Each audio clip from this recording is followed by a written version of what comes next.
Sa katatapos lang na PVL Reinforced at Invitational Conference, tila napakarami ng naganap sa volleyball scene na ikinatuwa ng mga fans.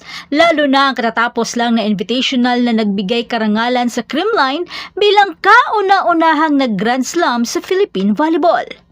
Pero gayon pa man, di pa rin maiiwasan na mayroon pa ring mga ganap sa volleyball na di natin malilimutan. Una, ang napaka-kontrobersyal na pagkatalo ng PLDT high-speed hitter sa PVL Reinforced Semis. Dahilan upang maunsyami ang pagpasok nila sa finals. Isa na ata ito sa maituturing na napakasakit na pagkatalo sa mundo ng volleyball. Marami ang nagulat at nalito sa naturang desisyon dahil sa FIVB rules at pinanindigan ito ng PVL Committee at ng PVL Commissioner na si Sherwin Malonzo. At marami rin sa mga manlalaro ang umalma at nasa PLDT ang simpatya.